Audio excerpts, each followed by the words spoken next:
नमस्कार दोस्तों, स्वागत है आपका प्लूटस आईएएस में। आज हम यूपीएससी सिविल सेवा परीक्षा के दृष्टिकोण से इजराइल हमास युद्ध पर चर्चा करेंगे। यह विषय इंटरनेशनल रिलेशन के अंतर्गत आता है, जो प्रीलिम्स और मेंस दोनों के लिए अत्यंत महत्वपूर्ण है। गाजा पट्टी में इजराइल के हमले लगातार जारी हैं। इजराइल डिफेंस फोर्सेस ने दावा किया है कि बीते एक महीने में उसने हमास को जबरदस्त नुकसान पहुंचाया है। इसमें हमास के टॉप कमांडर से लेकर कई बड़े लीडर शामिल थे। 7 अक्टूबर 2023 को हमास ने इजराइल पर हमला किया था। इस हमले में 1200 आम लोग मारे गए, जबकि हमास ने 250 लोगों को अगवा कर बंदी बना लिया था। लिहाजा इजराइल ने तब गाजा में हमास के खिलाफ जंग का ऐलान किया, जो अब तक जारी है। पर अब इस जंग का दायरा गाजा तक ही सीमित नहीं रहा, बल्कि ये जंग ईरान और कतर तक फैल गई है। इजराइल डिफेंस फोर्स ने 14 सितंबर को बताया कि उन्होंने हमास के कई बड़े कमांडर्स को मार गिराया। इसमें यूसुफ मोहम्मद जुमा नाम का आतंकी भी शामिल है, जो 7 अक्टूबर की हमले में शामिल था। आईडीएफ के अनुसार मोहम्मद जुमा ने अलुमीन कुतुब पर हमला करने वाले स्क्वाड को लीड किया था।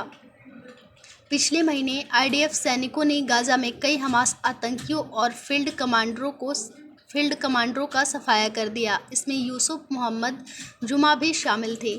सेना ने आगे बताया कि मारे गए आतंकियों में वे लोग शामिल थे जो 7 अक्टूबर को हुए हमले के दौरान इजराइल में घुस आए थे, जिसके बाद यह युद्ध जारी है। इजराइल ने हमास के खिलाफ अपनी बढ़त पर जोर दिया। वहीं फिलिस्तीनी अधिकारियों ने गाजा शहर में बड़े पैमाने पर तबाही और लोगों के विस्थापन की सूचना दी।